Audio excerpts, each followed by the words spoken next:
Halo anak-anak sekalian, jumpa lagi dalam pembelajaran daring kita. Bagaimana kabarnya kalian hari ini? Semoga semuanya tetap dalam keadaan yang sehat. Oke, anak-anakku sekalian, pada video pembelajaran kali ini kita akan belajar materi tema 2 sub tema 1, pembelajaran 1 sampai 6 tentang rukun dalam perbedaan yang sudah parangkum dan akan pasajikan sekaligus dalam satu kegiatan pembelajaran ini. Sebelum kita masuk ke pembahasan materinya, ada baiknya anak-anak sekalian, siswa-siswi sekolah lain, bapak-bapak dan ibu guru, atau siapa saja yang merasa tertarik dan menganggap video pembelajaran ini bermanfaat, maka mohon berikan dukungannya dengan cara klik tombol subscribe, berikan like, berikan komen, dan bagikan ke media-media sosial teman-teman agar teman-teman selalu mendapatkan notifikasi setiap kali channel ini mengupload video-video terbaru. Oke, anak-anak sekalian, pernahkah kalian membaca sebuah teks bacaan dengan cermat? Ya, Pak yakin semua di antara kalian pasti pernah membaca teks bacaan. Nah, adakah hal penting yang dapat kalian petik dari teks bacaan yang pernah kalian baca tersebut? Anak-anakku sekalian, sebuah bacaan terdiri atas beberapa paragraf. Dalam setiap paragraf terdiri atas dua jenis kalimat, yaitu kalimat utama dan kalimat penjelas. Kalimat utama merupakan kalimat yang memuat gagasan atau ide pokok dalam satu paragraf. Sedangkan kalimat penjelas merupakan kalimat pendukung yang berfungsi untuk menjelaskan kalimat utama dalam paragraf tersebut. Jadi, dalam sebuah paragraf terdapat satu kalimat utama dan beberapa kalimat penjelas. Setiap bacaan memuat informasi penting yang ingin disampaikan penulis kepada pembacanya. Informasi penting merupakan inti masalah yang dibahas dalam bacaan. Untuk memperoleh informasi penting dalam sebuah bacaan dapat kita lakukan dengan beberapa cara, di antaranya yaitu yang pertama, dengan membaca secara seksama dan pahami setiap paragraf dalam bacaan. Yang kedua, dengan mencatat pikiran pokok yang ditemukan dalam setiap paragraf. Yang ketiga, dengan menemukan kalimat utama dari setiap paragraf. Dan yang keempat, dengan menggunakan kata tanya. Kata tanya apa, siapa, kapan, di mana, bagaimana, dan mengapa.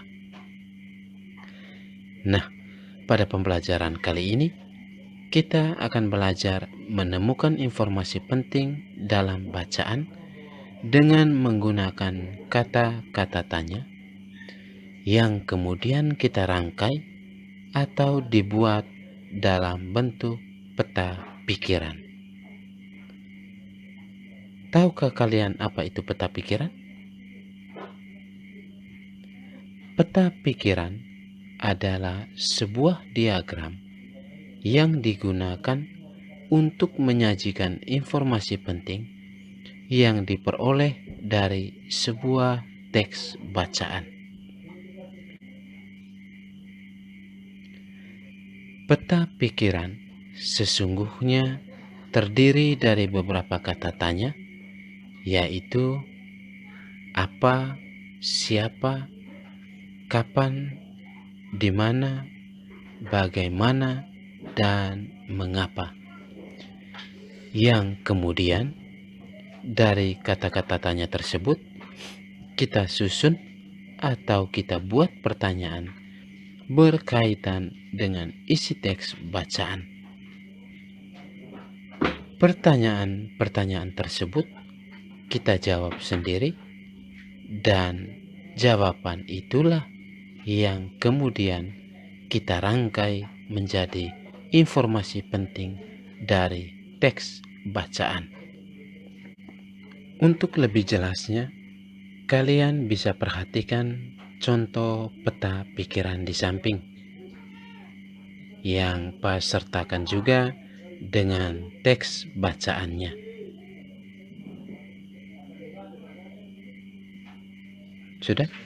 Sudah diperhatikan? Berdasarkan pertanyaan pada peta pikiran itu, kita diminta untuk menjawab pertanyaannya, dan jawaban-jawaban dari semua pertanyaan itu kita rangkum, dan rangkuman itulah yang merupakan informasi penting dari teks bacaan. Bagaimana? Bisa dipahami? Semoga kalian bisa memahaminya.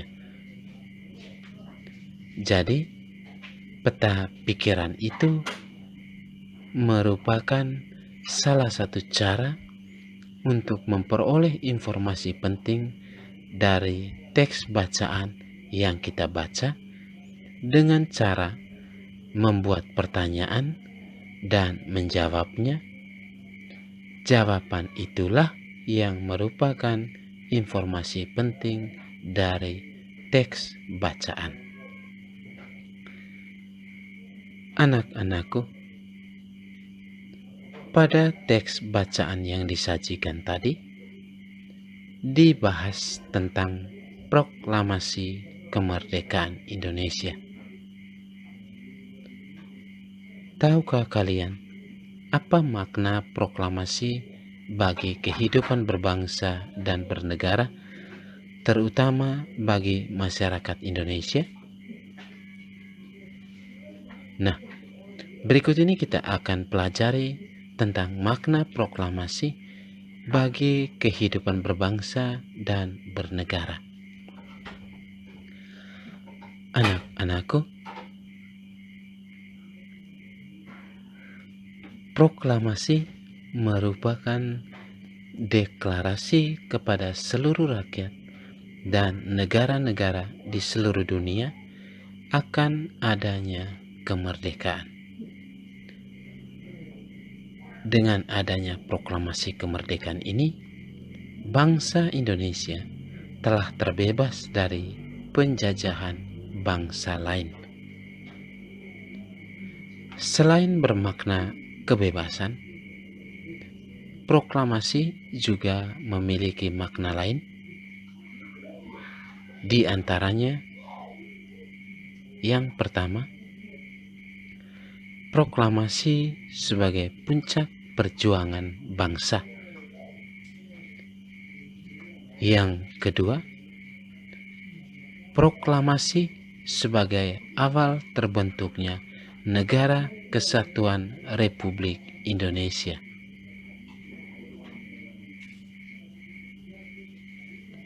Proklamasi kemerdekaan menjadi awal terbentuknya Negara Kesatuan Republik Indonesia.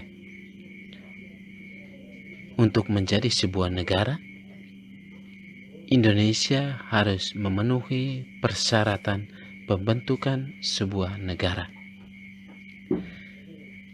Berikut ini adalah syarat-syarat pembentukan sebuah negara. Yang pertama, memiliki wilayah. Yang kedua, memiliki rakyat. Yang ketiga, memiliki pemerintahan yang berdaulat. Dan yang keempat, pengakuan dari negara lain. Itulah syarat pembentukan suatu negara. Nah, kita lanjut.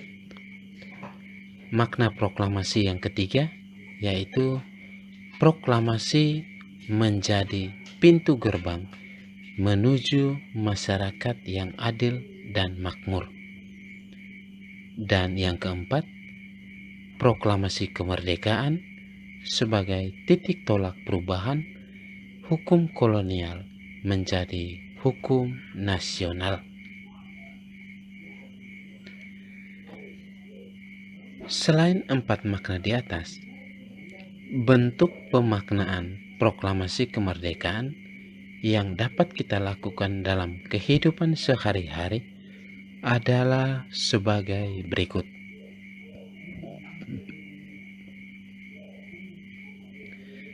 Yang pertama, bertakwa kepada Tuhan Yang Maha Esa.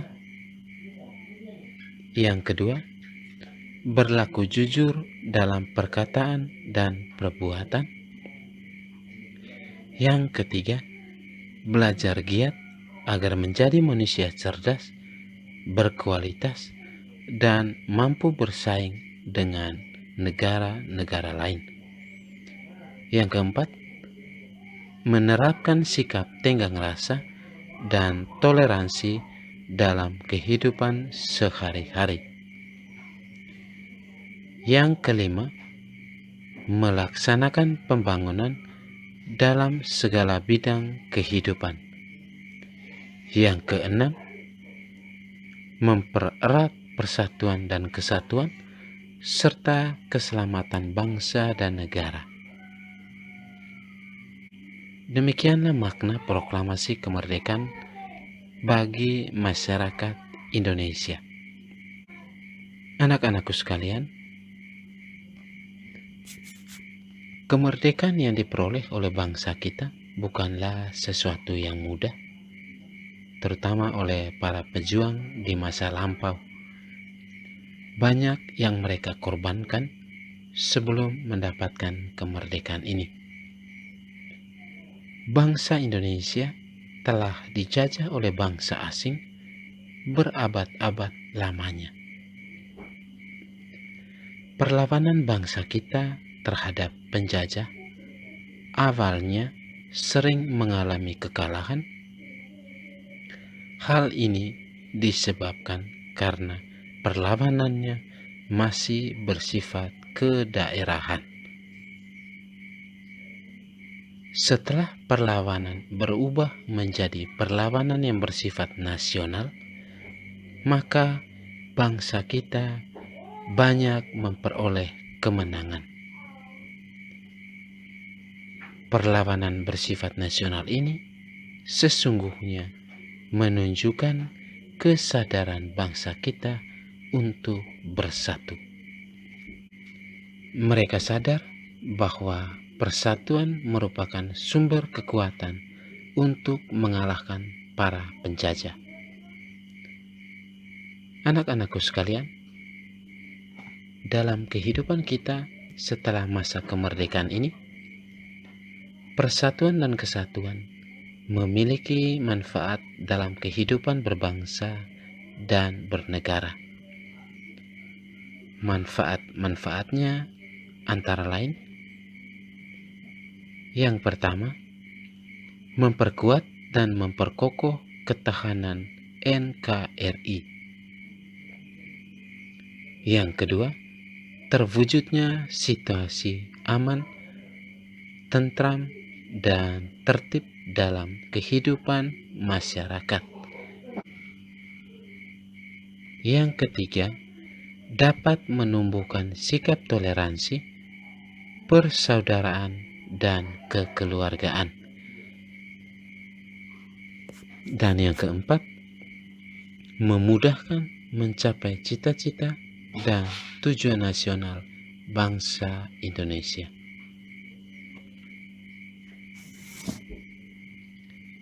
Indonesia merupakan negara majemuk karena terdiri dari kepulauan yang dimana di dalamnya terdiri dari berbagai suku, ras, agama, dan budaya.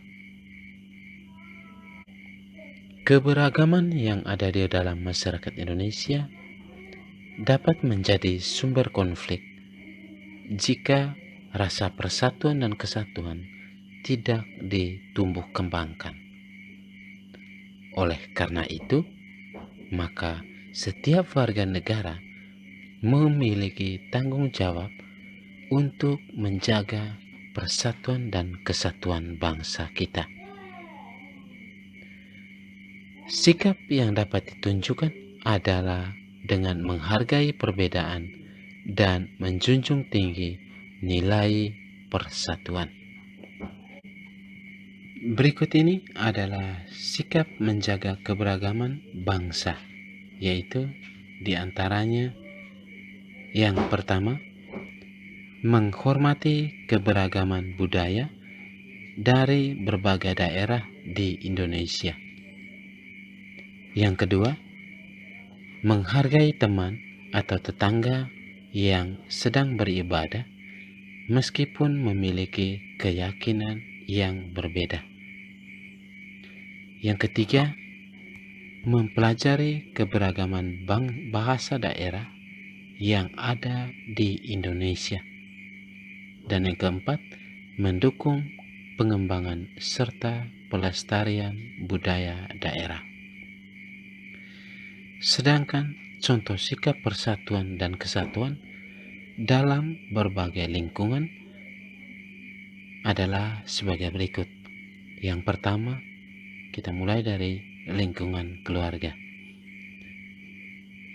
Penerapan prinsip persatuan dan kesatuan dalam lingkungan keluarga meliputi yang pertama, memberikan kesempatan bagi anggota keluarga untuk berpendapat, menjaga kerukunan antar anggota keluarga, menjunjung tinggi hak dan kewajiban yang dimiliki setiap anggota keluarga,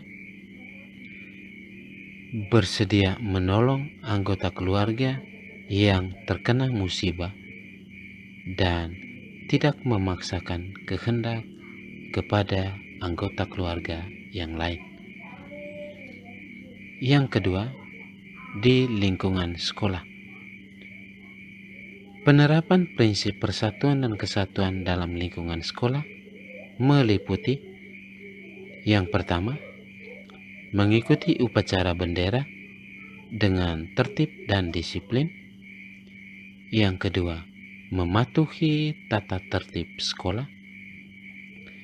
Yang ketiga, tidak membeda-bedakan teman saat bergaul, menghargai budaya yang dimiliki teman di sekolah, dan yang kelima, menjaga lingkungan sekolah tetap bersih dengan tidak membuang sampah di sembarang tempat. Yang ketiga, di lingkungan masyarakat. Penerapan prinsip persatuan dan kesatuan dalam lingkungan masyarakat meliputi yang pertama, menghargai tetangga yang sedang beribadah meskipun berbeda agama. Yang kedua, menjaga kerukunan antar warga masyarakat. Yang ketiga, menjaga dan merawat lingkungan agar terbebas dari bencana. Yang berikut, turut berpartisipasi dalam kegiatan gotong royong, dan yang terakhir, menghargai pendapat orang lain dalam bermusyawarah. Yang keempat, lingkungan berbangsa dan bernegara. Penerapan prinsip persatuan dan kesatuan dalam lingkungan berbangsa dan bernegara meliputi: yang pertama, tidak memaksakan kehendak orang lain dalam pemilu. Yang kedua, bangga terhadap hasil karya anak bangsa. Yang ketiga, menjaga kelestarian hutan dan lingkungan. Yang keempat, menghormati dan mengenang jasa para pahlawan yang telah memperjuangkan kemerdekaan Indonesia dengan cara mengisi kemerdekaan. Dan yang terakhir, bersedia ikut serta dalam upaya bela negara sebagai implementasi sikap nasionalisme. Anak-anak sekalian, perilaku-perilaku di atas merupakan contoh sikap yang dapat dilakukan dalam menjaga persatuan dan kesatuan bangsa.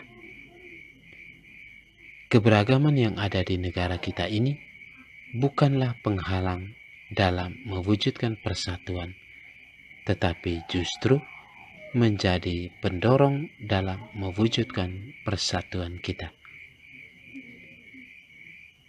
Keberagaman negara kita juga merupakan kekayaan, aset, dan kebanggaan bangsa kita.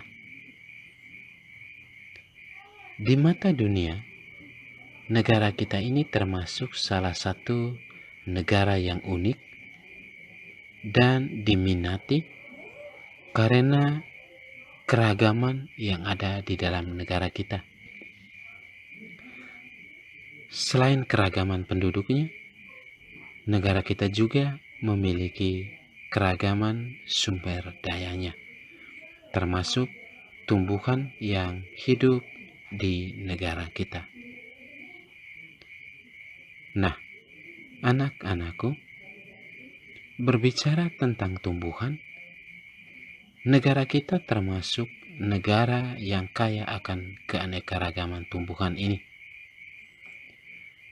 Keanekaragaman dan keunikan tumbuhan sesungguhnya dipengaruhi oleh adaptasi tumbuhan itu dengan habitatnya.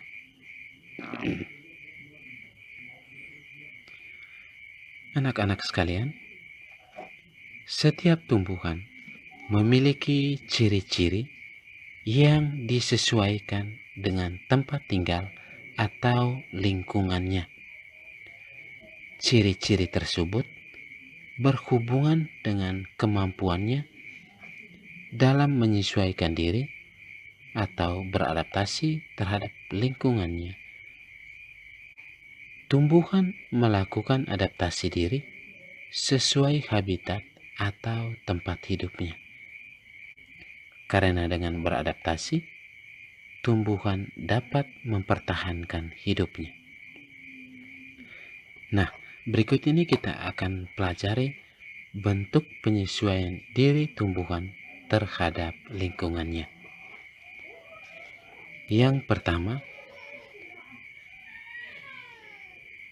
penyesuaian diri tumbuhan berdasarkan tempat hidupnya. Berdasarkan tempat hidupnya, tumbuhan ada yang hidup di daerah kering, ada yang hidup di daerah perairan, dan ada juga yang hidup di daerah yang lembab.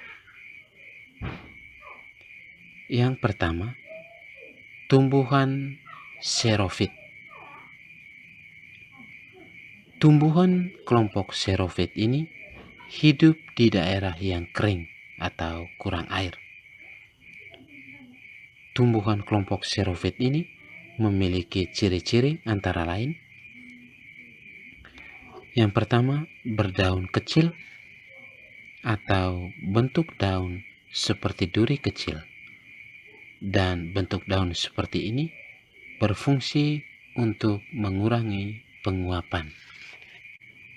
Ciri yang kedua, memiliki batang berdaging untuk menyimpan cadangan air dan berlapis lilin untuk mengurangi penguapan. Yang ketiga, memiliki akar yang panjang dan menyebar luas yang berguna untuk menyerap air sebanyak mungkin. Contoh tumbuhan xerophyt ini adalah kaktus. Ya. Yang kedua, tumbuhan hidrofit atau tumbuhan yang hidup di air. Ciri-ciri tumbuhan hidrofit antara lain: yang pertama, mempunyai rongga udara sebagai tempat udara sehingga tumbuhan ini dapat mengapung di air. Yang kedua, mempunyai daun yang lebar dan tipis serta stomata yang banyak yang berfungsi untuk mempercepat proses penguapan. Contoh tumbuhan hidrofit diantaranya teratai, eceng gondok, kangkung, dan hidrilla. Yang ketiga, tumbuhan higrofit, yaitu tumbuhan yang hidup di daerah lembab atau basah. Yang ketiga, tumbuhan higrofit, yaitu tumbuhan yang hidup di daerah lembab atau basah. Ciri-ciri tumbuhan higrofit antara lain: yang pertama, daunnya tipis dan lebar. Yang kedua, pada permukaan daunnya terdapat banyak stomata atau mulut daun yang berguna untuk mempercepat proses penguapan air. Contoh tumbuhan higrofit antara lain kladi dan tumbuhan paku. Yang kedua adalah penyesuaian diri tumbuhan untuk melindungi diri dari musuh. Yang pertama adalah dengan cara menggunakan duri yang ada pada bagian tubuhnya. Contohnya pada bunga mawar, putri malu, kaktus, durian, dan salak. Yang kedua, dengan menggunakan getah yang dihasilkan dari tubuh tumbuhan yang bersifat lengket. Contohnya pada pohon karet, nangka, sukun, savo, mangga, pepaya, dan lain-lain sebagainya. Yang ketiga, dengan menggunakan rambut atau bulu halus. Contoh tumbuhan yang memiliki rambut atau bulu halus adalah tumbuhan bambu. Ya. Yang keempat, menggunakan racun. Jenis tanaman ini jika dimakan akan menyebabkan keracunan bagi pemangsanya. Contohnya gadung, kecubung, jarak, karet, dan tanaman upas. Yang kelima, dengan menggunakan aroma. Tumbuhan yang mampu menciptakan cairan semacam minyak yang beraroma tertentu untuk melindungi dirinya. Contohnya tomat, cabai, dan bunga bangkai. Yang keenam, menggunakan rasa. Contohnya pada tumbuhan kopi, teh, pohon asam, dan belimbing. Dan yang ketujuh adalah menggunakan cangkang. Contohnya pada buah kelapa, kelapa sawit, dan salak. Anak-anakku sekalian, bagaimana? Jenuh? Oke, anak-anakku sekalian, itulah beberapa cara tumbuhan dalam beradaptasi dan melindungi diri dari musuhnya. Terlihat unik dan beragam. Sebagai warga negara yang baik, kita mestinya bersyukur dan bangga dengan keanekaragaman tumbuhan atau sumber daya yang ada di negara kita ini. Selain terkenal akan keanekaragaman flora dan faunanya, negara kita juga kaya akan keanekaragaman budaya dan kesenian daerahnya. Nah, anak-anakku sekalian, berikut ini kita akan pelajari tentang keragaman tari kreasi daerah yang ada di negara kita.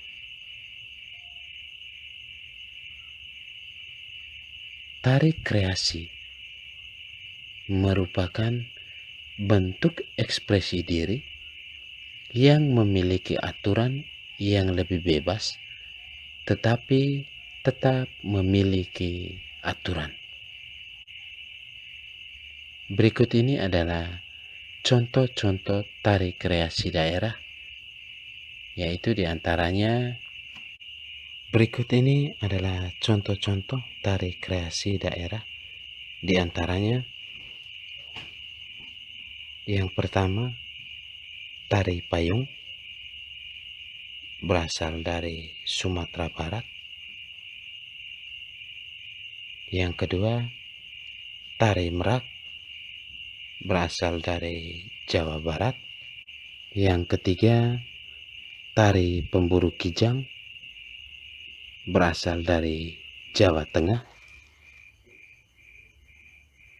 Yang keempat, tari Banjar Kemuning dari Jawa Barat, Jawa Timur. Yang kelima, tari legong dari Bali. 6, tari janger dari Bali juga. Yang ketujuh adalah tari kupu-kupu dan juga berasal dari Bali. Ya. Masih banyak juga contoh-contoh lain tari kreasi daerah ini. Ya. Oke, anak-anak sekalian, bagaimana? Jenuh ya? Anak-anak sekalian,